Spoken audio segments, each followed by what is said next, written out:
Hello friends, types of chromosome on the basis of position of centromere. 4 types पडतात क्रोमोझोमचे सेंट्रोमियरच्या पोझिशनवरून. First metacentric, second सब metacentric, third ॲक्रोसेंट्रिक आणि चौथा आहे telocentric. Metacentric मध्ये V shape तयार होतो, 2 equal arms तयार होतात आणि सेंट्रोमियर मिडलला असतो.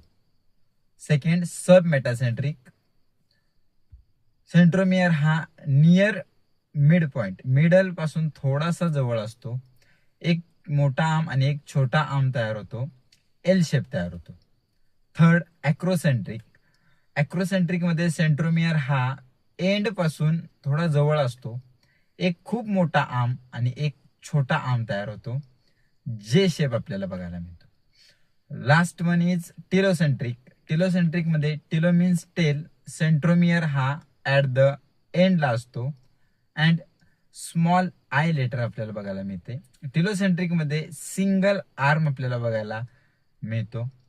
एन्हान्सिंग your knowledge, stay connected with the catalyst. Thank you.